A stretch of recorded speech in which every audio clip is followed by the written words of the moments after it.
అస్సలాము అలైకుం. నేను సమీవుల్లా మీ ముందుకు మరో మంచి విశ్లేషణతో హాజరైనండి.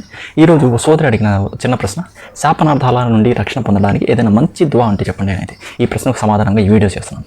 అసలు ఈ ప్రశ్నకు సమాధానం చెప్పే ముందు మనం ఒక చిన్న విషయం అర్థం చేసుకోవాలి. అసలు ఈ శాపం అంటే ఏంటి? శాపం అంటే అరబీలో లానత్ అంటారు. అంటే లామ్, ఐన్, నూన్ ఈ మూడు పదాల నుంచి లాన్ నుంచి ఏర్పడ్డ రూట్ వర్డ్ నుంచి లానత్ ఏర్పడుతుంది.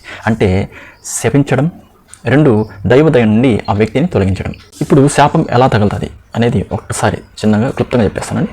శాపం ఎలా తగులుతుంది?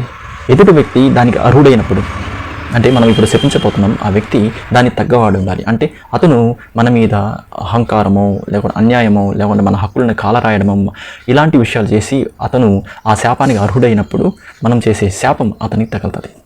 ఇక రెండో విషయం, శపించే వ్యక్తి సత్యంగా ఉండాలి. సపోజ్ ఎదుటి వ్యక్తి మనకు ఎలాంటి అన్యాయం చేయలేదు, అతను హక్కులు కాలరాయలేదు, ఏ విషయంలో కూడా నీతి నిజాయితీగా ఉన్నప్పుడు మనం కావాలని అతని ఎదుగుదలను చూసి అతన్ని అసూయతో, ద్వేషంతో, కోపంతో అతన్ని వెనక లాగాలని శపించడం, అలాంటప్పుడు ఆ శాపం మనకే తగులుతుంది. ఈ రెండు విషయాలను మనం ఖచ్చితంగా గుర్తుపెట్టుకుని ఉండాలి. శాపం ఊరికే తగలదండి. ఇది మాటల శక్తి కాదు. ఏదైనా అన్యాయం అయినప్పుడు మాత్రమే దానికి అది పాపంగా పరిణమించి తీవ్రమైన నష్టాన్ని కలిగజేస్తుంది. ఇప్పుడు ఇక మూడో విషయంలో వెళ్దాం. దైవం ఎందుకు ఈ శాపం ఎవరైనా శపిస్తే దాన్ని ఎందుకు ఓపెన్ చేస్తాడు? మనకు ఖురాన్ చెప్తుంది ఖచ్చితంగా, దైవ రక్షణ ఉన్నంత వరకు ఎవడు కూడా, అంటే ఆ దైవం అనుమతి లేకుండా ఏ కీడు కూడా ఆ వ్యక్తిని చేరదు. అలాంటప్పుడు మరి ఈ శాపం ఎందుకు తగులుతుంది అనేది మనకు చిన్న సందేహాలు జరుగుతుంటాయి. ఇప్పుడు దీనిలో చాలా తీవ్రంగా, చాలా క్లుప్తంగా ఆలోచిద్దాం. ఎప్పుడు జరుగుతుంది?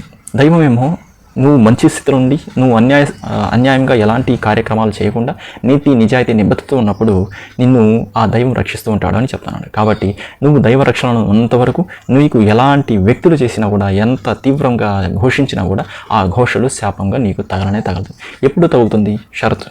ఇక్కడ నువ్వు చెప్పిన అర్హతల్లో అన్యాయం చేసినప్పుడు, హక్కులను కాలరాసినప్పుడు, లేదా నీకు అహంకారం, దైవమరుపు ఇలాంటి విషయాలు ఉన్నప్పుడు నిన్ను స్థిమితపరచడానికి, నిన్ను నెక్స్ట్ లెవెల్లో భవిష్యత్తులో ఇంకా పెద్ద కారణాలు ఏమైనా ఉన్నాయి, పెద్ద ప్రాబ్లమ్స్ రాబోతున్నాయి, దానికి సంసిద్ధం చేయడానికి ఈ విధంగా దైవం ఈ అనుమతినిస్తారన్నమాట. అంటే ఇక్కడ నువ్వు పడే బాధలు ఓ పరీక్ష రూపంలో ఉంటుంది. అంటే నీకు పరీక్ష ఇవ్వడానికే ఈ శాపాన్ని తగిలేలాగా ఓపెన్ చేస్తాడనమాట. కాబట్టి ఇక్కడ దైవం స్వతహాగా మీకు అనుమతినిస్తున్నాడంటే మీకు ఓ గుణపాఠము, ఓ చిన్న పాఠము నేర్పించి నిన్ను ఉన్నత స్థితిలోకి తీసుకెళ్ళడమే ప్రధాన లక్ష్యం.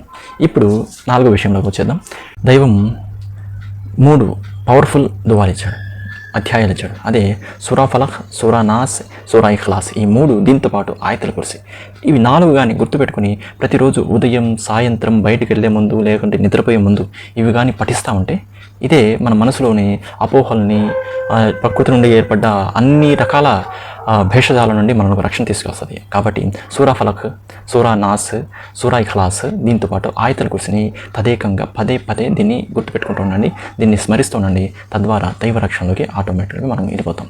అస్సలాము అలైకుం వరహ్మతుల్లాహి వబరకాతుహు.